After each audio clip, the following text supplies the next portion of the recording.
it's important to eat well, that eating the right foods could keep us fit and healthy. But exactly how healthy?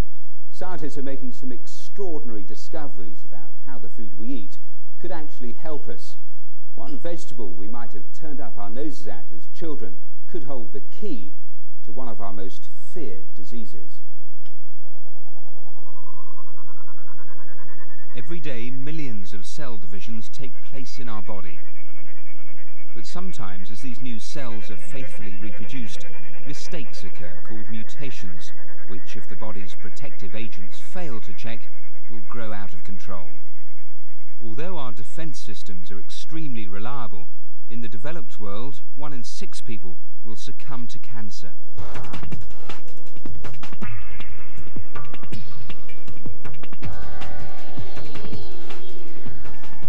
The good news is that scientists have found a new substance that could halve our chances of getting cancer. And they've found the highest levels of it in some of the most commonly eaten vegetables. Eating the right food to avoid cancer is like wearing a seatbelt to lower your risk of a fatal accident. You never know when you're going to have an accident, but statistics show very clearly that the wearing of seatbelts has saved many lives. Professor Paul Talalay from the Johns Hopkins University in America is trying to find new ways to protect us against cancer, and now he may have made one of the biggest breakthroughs in a generation.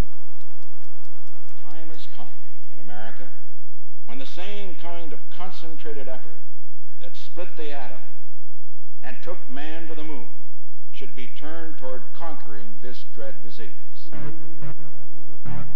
When US President Richard Nixon declared war on cancer in 1971, unprecedented energy and resources were poured into finding a cure for cancer. But despite the enormous advances in our understanding of what causes the disease, it remained one of the biggest killers in the world. So Professor Talalay decided to adopt a different approach.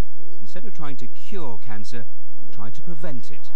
When we started to try to develop strategies for protecting ourselves against cancer, we were a very small group, and the idea that one could, in fact, reduce the risk of cancer was a strange idea until quite recently.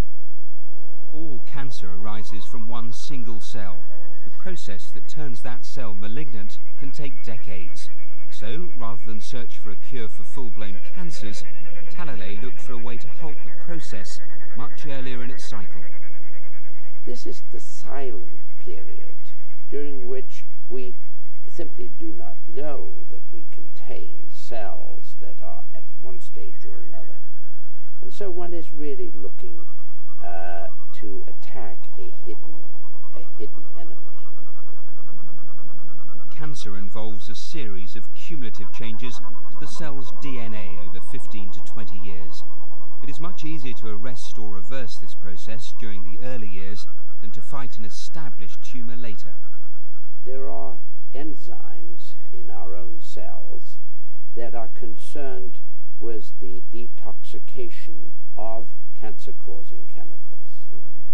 Talalay knew from public health studies that eating fruit and vegetables lowered the risk of cancer, and that these foods contain something that increased the levels of cancer-preventing enzymes in our bodies. But which types of foods were best? A study in Germany took him a step closer. As nutrition was healthier in the West, it was expected that people there would have less cancer. But quite the opposite was true. Despite the fact that Easterners ate more fat and fewer fruits and vegetables, they had significantly fewer nutritionally related cancers. The explanation was one other difference in the diet: the larger consumption of cabbage. It was a very interesting and in some ways surprising finding that certain commonly eaten vegetables contain relatively large quantities of plant chemicals that raise these protective enzymes. So, to find the richest source of these chemicals, Professor Talalay decided to test a range of vegetables, including broccoli. Any effort to isolate a compound from a natural source is fraught with difficulties. Our nightmare was that it might be a combination of a number of compounds, and so I think that we were favored by chance that it turned out to be a single and very potent compound. And that is a sharp-tasting molecule called sulforaphane. This is a molecular model of sulforaphane. It's a compound that has quite a lot of sulfur in it. Sulforaphane is a type of mustard oil that gives broccoli its distinctive flavour. It also stimulates production of crucial enzymes that neutralise cancer-causing chemicals in the body. When we isolated sulforaphane from broccoli, we tested it for its ability to prevent tumor formation, and there were fewer tumors per animal. The tumors were smaller and they developed more slowly. There was also a strong correlation with dosage. More sulforaphane, less tumour. And broccoli, it seemed, was the best source of this anti-cancer chemical. But Talalay and his team didn't stop there. We sent everyone in the lab out to purchase a head of broccoli. And when we assembled these 22 heads of broccoli in our laboratory, we found that the concentration of the protective compounds that raise these enzymes varied by a factor of 10. Which meant just eating broccoli wasn't the answer. There was just too much variation from plant to plant. What we need to find is a constant source of sulforaphane. And then the team made another lucky discovery. Broccoli seeds that have been grown in the presence of water and light for 3 or 4 days contain the highest concentrations of sulforaphane. When the plants first emerge from the seeds and are most vulnerable to predators, the presence of high concentrations of sulforaphane is believed to afford protection.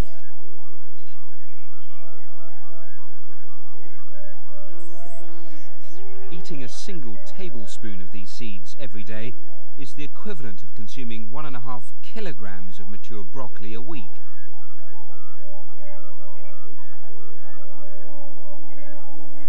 My family eats broccoli sprouts 3 or 4 times a week.